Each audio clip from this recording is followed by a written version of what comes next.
என்ன? நட்சத்திரம் ஒளியை இழந்து விட்டதா? ஒவ்வொரு இரவும் தூங்குவதற்கு முன் குட்டி அனிகா தன் அம்மாவிடம், அம்மா, எனக்கு ஒரு கதை சொல்லு என்று கேட்பாள். அவளுடைய அம்மா சிரித்துக்கொண்டே தொடங்குவாள்.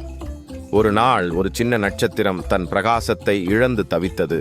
அப்பொழுது என்ன நடந்தது தெரியுமா என்று அவள் அம்மா இரண்டாவது வரி முடிவதற்குள் அனிகா ஏற்கனவே தூங்கிவிட்டாள். அன்றிரவு அனிகாவின் கனவு தொடங்கியது. வானத்தில் மிதந்து கொண்டிருக்கும் ஒரு பொன்னிற கதவு அவள் முன் தோன்றியது. ஆர்வத்துடன் அவள் அதை மெதுவாக திறந்தாள். கதவின் பின்னால் பேசும் மின்மினி பூச்சிகள், வானவில் நீர்வீழ்ச்சிகள் மற்றும் தாலாட்டு பாடல்களை பாடும் மரங்கள் நிறைந்த ஒரு மாயாஜால உலகம் இருந்தது. சூசு என்ற ஒரு சிறிய மின்மினி பூச்சி அவளிடம் பறந்து வந்தது. அனிகா, எங்களுக்கு உங்கள் உதவி தேவை என்று அவர்கள் கூறினார். நமது நட்சத்திர தோழி அதன் பிரகாசத்தை இழந்து விட்டாள். அது இல்லாமல் நம் இரவு இருட்டாகிவிடும் என்றனர்.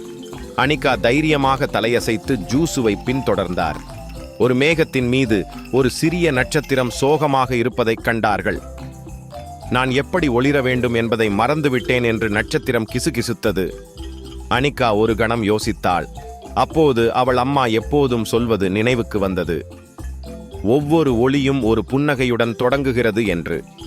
அனிகா அந்த சிறிய நட்சத்திரத்தை பார்த்து அன்புடன் சிரித்துவிட்டு அதற்கு ஒரு வேடிக்கையான நகைச்சுவையை சொன்னாள். நட்சத்திரம் சிரித்த பின் பிரகாசித்தது. எப்போதும் இல்லாத அளவுக்கு பிரகாசமாக பிரகாசித்தது. அனைத்து மின்மினி பூச்சிகளும் மகிழ்ச்சியுடன் நடனமாடின. அனிகா, நன்றி என்றன. திடீரென்று ஒரு மென்மையான குரல், முத்தம்மா, எழுந்திரு செல்லம் என்று அழைத்தது. அவள் கண்களை திறந்து தன் அம்மா மெதுவாக அவளை எழுப்புவதை கண்டாள்.